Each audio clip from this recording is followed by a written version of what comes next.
Here's a quick walk around of my 1978 Z28 with a 454.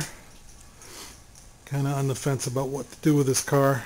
Kind of like it, like to get it back on the road, but it's one of those things. Hasn't been on the road since 2002, so that's going on almost 10 years. So I definitely say the motor is a dead player. At least needs a good rebuild. It's got four-wheel disc brakes, front disc stock from the factory. It's got a rear end out of a Pontiac Trans Am. I want to say it's like 342 gears, so it's a little bit on the low side. Pretty much gutted. Got this thing, it was ready to run. Back in the day it was pretty quick, but moved to a state where they have emissions laws and kind of took me off the road with this car, and that's why I wound up parking it. It's an ex-bracket racer out of El Paso, Texas.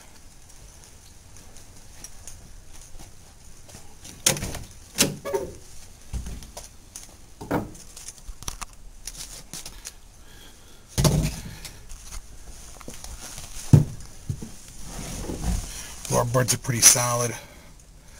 It is an actual Z28 car. Favorite part right here is the inline straight shifter. It's got an ST10 4-speed transmission.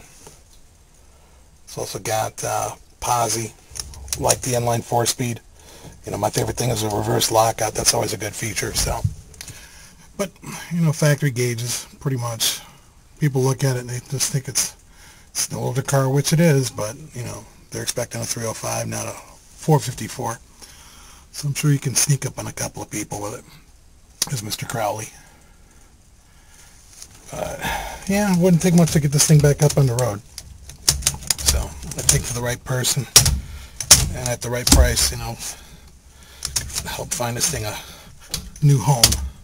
But yeah, I think it does got some good potential to it. All the hard work's been done as far as getting all the interior panels out. No back seat, no side seat. It's just got the one GM stock seat in it from '78. So,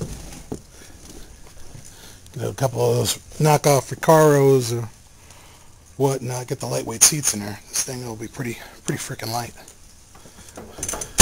Make it a pretty scary car. Trunk's not too bad. It's a typical F-body trunk, kind of on the small side. It's got two rust patches to it. But it's a complete car. Nothing's been taken off of it. And I played it smart. You know, nothing's ever been stripped out of the engine, so it's got all the brackets, pulleys, full radiator system, everything in place. So even the battery box is brand new. But yeah, I think it's got some good possibilities. So let's see where this takes us and where it winds up going. The rubber's really good on it too, even after all this time. It's got the 15x7s up in front, 235/60, 15 series, and in the back it's got, I want to say it's like 265, 255, oh no, 275. So yeah, there's some pretty big ass tires out in the back, but good car. Who knows?